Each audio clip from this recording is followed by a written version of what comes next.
Dr. D's friend, Mr. Gano, works at NASA Langley Research Center.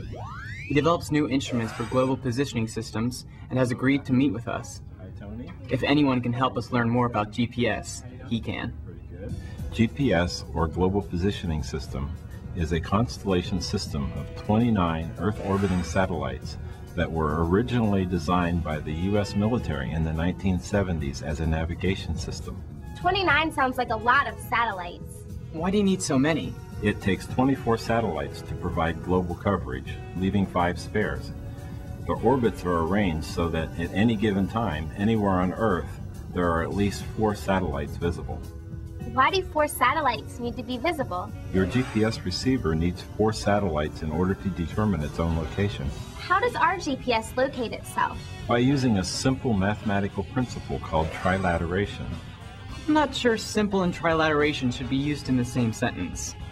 What is trilateration? It's kind of tricky to explain in 3-dimensional space, so let's start with a 2-dimensional example. Let's say you're totally lost somewhere in the US and your GPS is not working. Like us, yesterday when we couldn't find our geocache.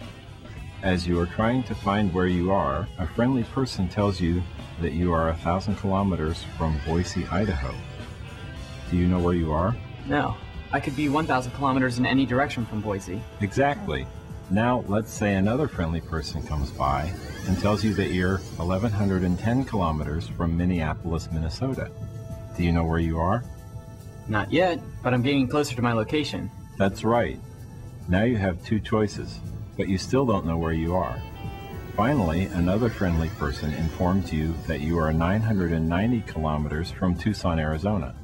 Now, do you know where you are? It looks like I'm in Denver, Colorado. Which, of course, I will be soon. The same concept works in 3-dimensional space, but instead of circles, you need to think in terms of spheres. And the satellites are the friendly people telling you how far you are from a place. That's right. If you know your distance from satellite A, you could be anywhere on a huge imaginary sphere at that radius. If you know your distance from satellite B, you can overlap the first sphere with the second sphere, and they intersect in a perfect circle. So if you know the distance to a third satellite, you get a third sphere which intersects with the circle at 2 points. Very good. And the Earth acts as the 4th sphere, so you can eliminate the point in space because you're on Earth. So do you only need 3 satellites? An approximate position can be found with 3 satellites, but to improve accuracy and get precise altitude information, 4 or more are better. How do GPS receivers know how far they are from the satellite? They analyze the high-frequency, low-powered radio signals from the GPS satellites and calculate the time the signal traveled. Do satellites have stopwatches? No, the satellites need to be more accurate than a stopwatch.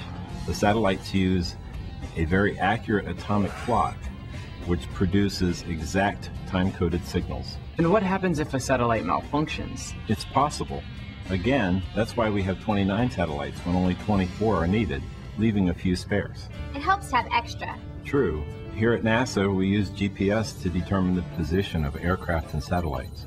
And we also are developing a system to perform remote sensing of the environment. All of these tasks require precision information. Spare satellites make sure we get the data we need. Cool. NASA's always doing amazing things. Mr. Gano, what would happen if your GPS was only receiving a signal from 1 or 2 satellites? Would you get incorrect results? No. Usually, your GPS device will let you know that it doesn't have enough satellites to calculate an accurate position. Sounds like we need to do some more research. Thanks, Mr. Gano. You're welcome, and good luck with your geocaching.